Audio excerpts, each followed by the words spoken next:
What would you say if I told you your vote doesn't count? That all the effort you put into the issues and candidates is a waste of time? That there are people at the citadel of power who believe that it is their right to invalidate your choice if they don't agree with it? Folks, this is not about politics. It's much bigger. I doubt in American presidential election history that there has been as great a crime or as large a stain on our democracy than that committed by a criminal cabal in our FBI and the Department of Justice who think they know better than we who our president should be. Now, last week I told you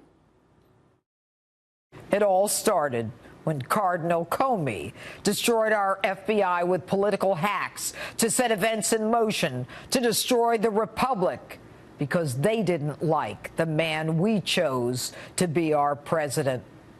Well, it's time to take them out in cuffs. I took a lot of heat for that and got a lot of pushback, including Stephen Colbert, whom I invite to come on Justice and say what he said to my face. But tonight, Mr. Colbert, in the spirit of the season, I offer this branch. I hereby double down. This is worse than even I imagined. This week we saw documents that gave us context, or as I would say in my DA life, motive for the crimes that I've already described to you in the past. Not that we need motive, since the elements of the crimes have already been established. And folks, this was the mother lode. Members of the FBI and the Department of Justice, some of whom actually ended up on Bob Mueller's team to prosecute Donald Trump, did everything they could to exonerate Hillary Clinton for her crimes and incriminate Donald Trump with a non-existent crime. For example, change grossly negligent, an element of the crime, to extremely careless in an effort to take Hillary's acts out of the criminal realm where there are no criminal consequences. Example, remove reasonably likely hacked by other countries to possibly, to make it appear that there was no hacking of our classified material on Hillary Clinton's completely unsecured server, which the Romanian hacker Guccifer told NBC News from a prison in Bucharest was as easy as opening an orchid on the internet. The person responsible for changing the language from incriminating to innocent is Peter Strzok, a button man in the crime family of James Comey. Strzok, the same man who oversaw the creation of the Trump dossier, the one bought and paid for by the Clinton team, and sat in on Hillary Clinton's interview, who agreed that her aides, Cheryl Mills and Numa Abedin, could be interviewed together, unheard of in law enforcement, and also Strzok, the one who interviewed Michael Flynn, the only one charged with anything. Strzok was a student of Andrew McCabe, deputy director of the FBI, and according to the Wall Street Journal, Strzok, his gumad, Lisa Page, and McCabe met at around the same time the FBI launched its counterintelligence investigation into possible Trump-Russia ties. Strzok, since he's head of the counterintelligence unit, is reported to have signed the affidavit based on the false dossier for the FISA warrant on Trump and his associates.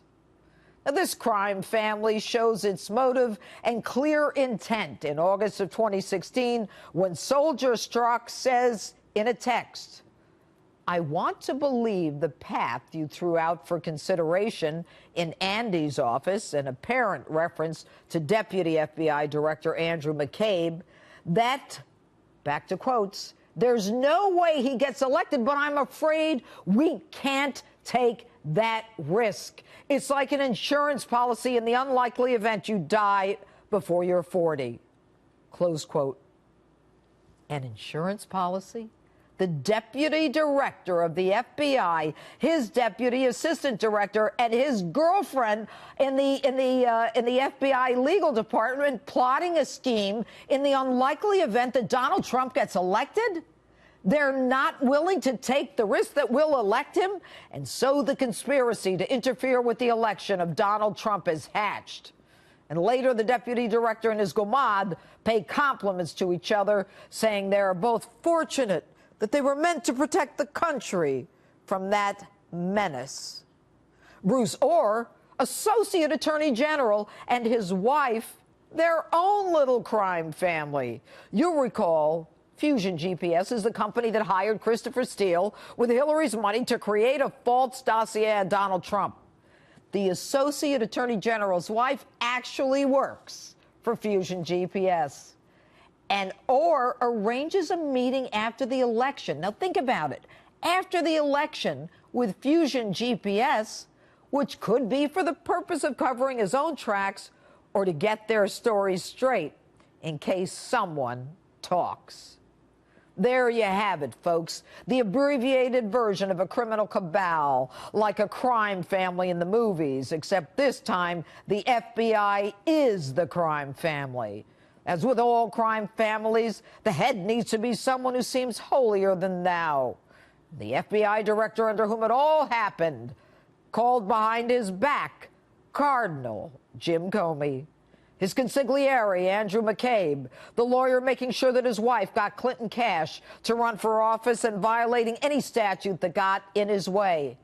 And his button man, Peter Strzok, who along with his gomad Lisa Page, another FBI lawyer, are getting off in their fight to save the country from Donald Trump.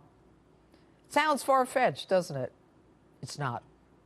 There's a core group of arrogant, corrupt, and lawless individuals that felt that they, and not we, should decide a presidential election. And when they failed, they conspired to create the false narrative to not just muddy our choice for president, but to bring down his presidency and his family as well. The evidence is there, the motive disclosed. Still not sure? I ask you to look back on a prediction made by a powerful Trump-hating Democrat in January 2017, talking about Donald Trump. Let me tell you, you take on the intelligence community, they have 6 ways from Sunday at getting back at you.